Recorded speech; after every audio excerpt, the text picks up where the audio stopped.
Hello and welcome to Digital Live. My name is Sam and I am your host for today. And today's topic is all around digital transformation and how it's not just about technology. We're going to be hearing from a number of different writers. Behnam Tabrizi, he's a leading teacher of organizational transformation at Stanford.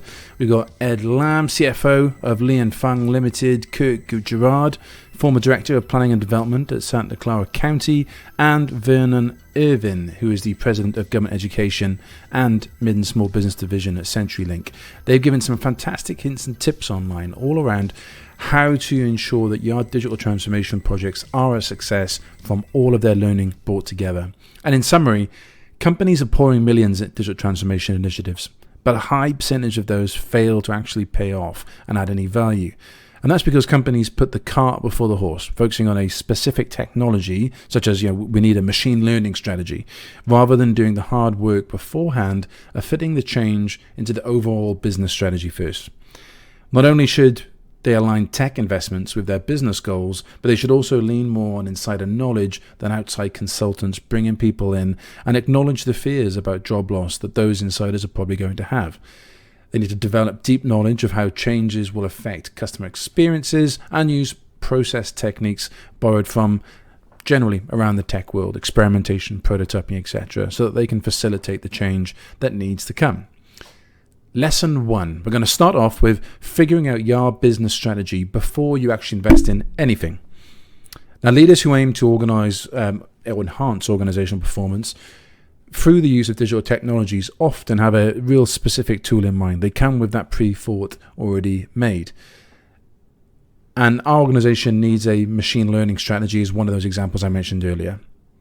But digital transformation should be guided by the broader business strategy. At Lianfeng, for instance, leaders developed a 3-year strategy for serving a marketplace in which mobile apps were just as important as brick and mortar stores. They chose to focus their attention in 3 areas: speed, innovation, and digitalization. Now, specifically, Lianfeng sought to reduce production lead times, increase speed to market, and improve the use of data in its global supply chain. And after concrete goals were established, the company decided on which digital tools it would adopt.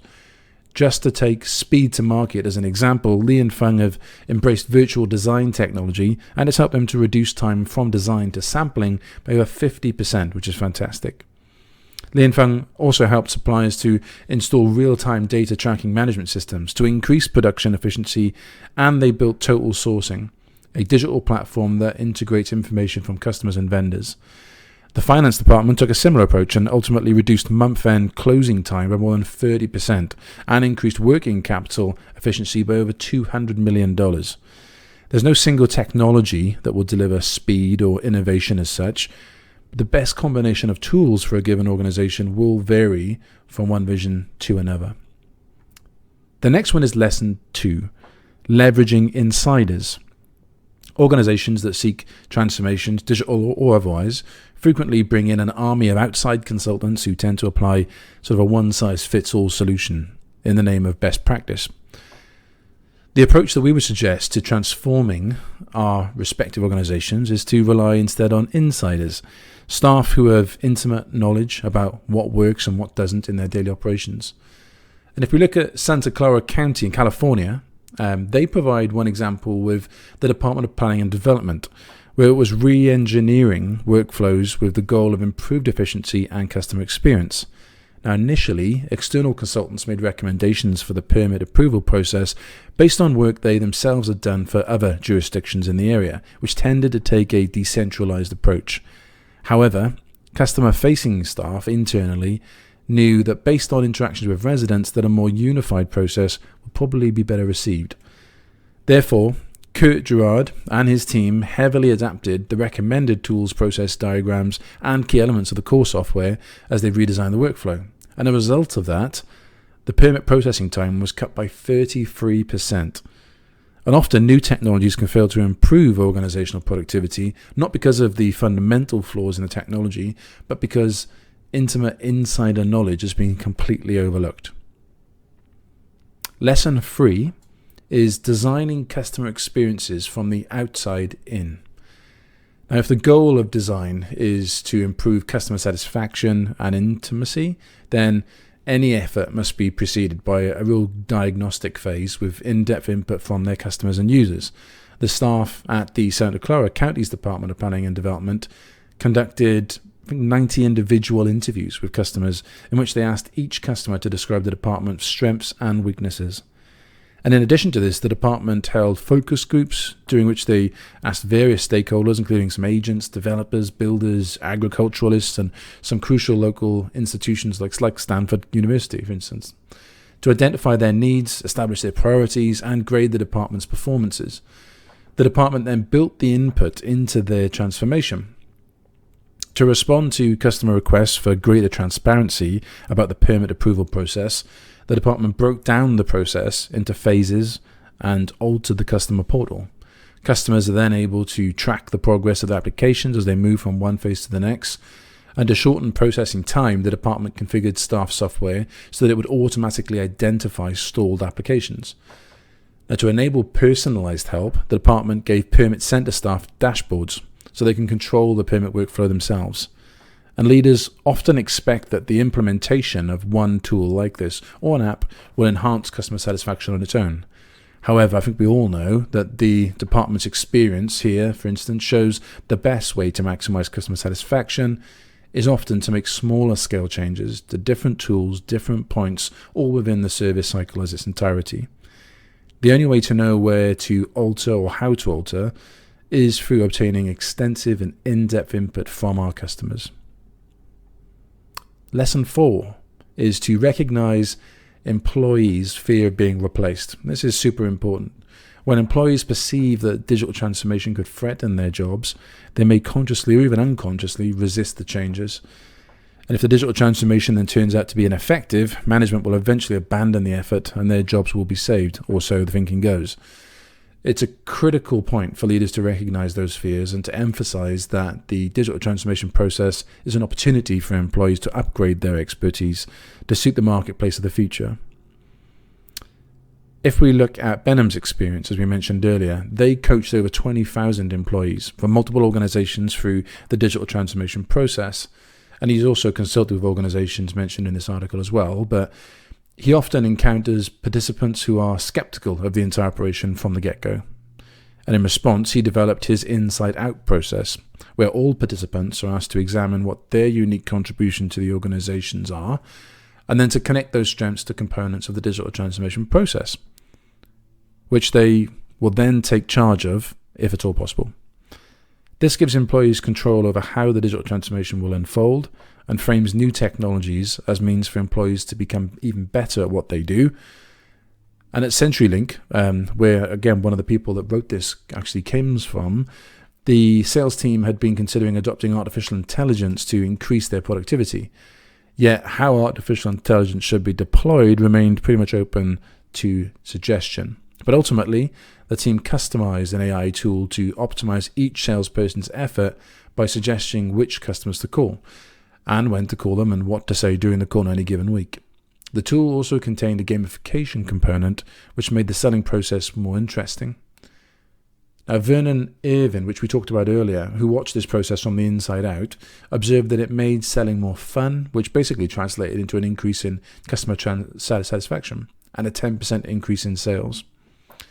Now, the last one here is lesson 5, which is where we bring Silicon Valley startup culture into our organizations and departments. It may sound a little bit controversial to try and change the culture like that, but when we're looking at a local government department or organization, we really know that there needs to be a shake-up of expectation and energy within those environments. Silicon Valley startups are known for their agile decision-making, rapid prototyping, and flat structures. The process of digital transformation is inherently uncertain, and changes need to be made provisionally and then adjusted. Decisions need to be made quickly, and groups from all over the organization need to be involved. As a result, traditional hierarchies kind of just get in the way, and it's best to adopt a flat organizational structure that's kept somewhat separate from the rest of the organization. This need for agility and prototyping is even more pronounced than it might be in other change management initiatives, because so many digital transformations can be customized. Leaders have to decide on what apps from which vendors, which areas of the business best fit from switching to that new technology, whether the transition should be rolled out in stages and so on. And often picking the best solution requires extensive experimentation and interpreted parts. If each decision has to go through multiple layers of management to move forward, mistakes just cannot be detected or corrected quickly enough. And furthermore, more certain digital transformation technologies, the payoff only occurs after substantial portions of the business have switched to the new system. For example, a cloud computing system designed to aggregate global customer demand can only generate useful analytics when stores in different countries all collect the same data of enter regularly. This requires ironing out differences in existing organizational processes across different regions, and if the details of how a new technology will be used are chiefly developed by employees from one country, they probably won't even be aware of the potential incompatibilities of the other country.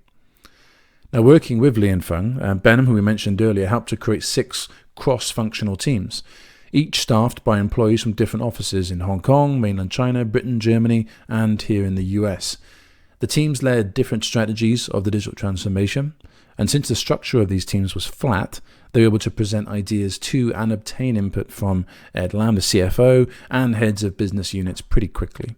And this allowed the teams to experiment with new ideas and how innovative data structures, analytics, and robotic processing could be integrated into their organizations and systems. And furthermore, because new proposals were vetted by employees from different country offices and different functions, these teams were able to foresee problems with implementation and were able to address them before the entire organization fully adopted this new technology. Now, digital transformation worked for these organizations because the leaders went back to the fundamentals. They focused on changing the mindset of its members, as well as the organizational, cultural, and processes before they decide what digital tools to use and how to use them. And what the members envisioned to be the future of the organization drove the technology, not the other way around. And just going over those again. Lesson 1 was figure out your business strategy before you invest in anything. Lesson 2 is leveraging your insiders. Lesson 3 there was designing customer experiences from the outside in. Lesson 4 was to recognize employees' fear of being replaced. And lesson 5 was bring Silicon Valley startup culture inside your organization. Hopefully, that gives you some insight into why digital transformation is not about technology. And we're going to be releasing a couple of podcasts over the following weeks all around this topic of digital transformation and giving some value back to our customers and back out there into the market from some industry leaders. If you have a digital transformation story that you want to share with us, feel free to get in touch. You can click the link on this post, or you can message us or send us an email at sales@bookinglive.com, and we're going to be happy to bring you onto the podcast so you can give that information as well. But have a fantastic day, and we look forward to speaking to you next week. Bye.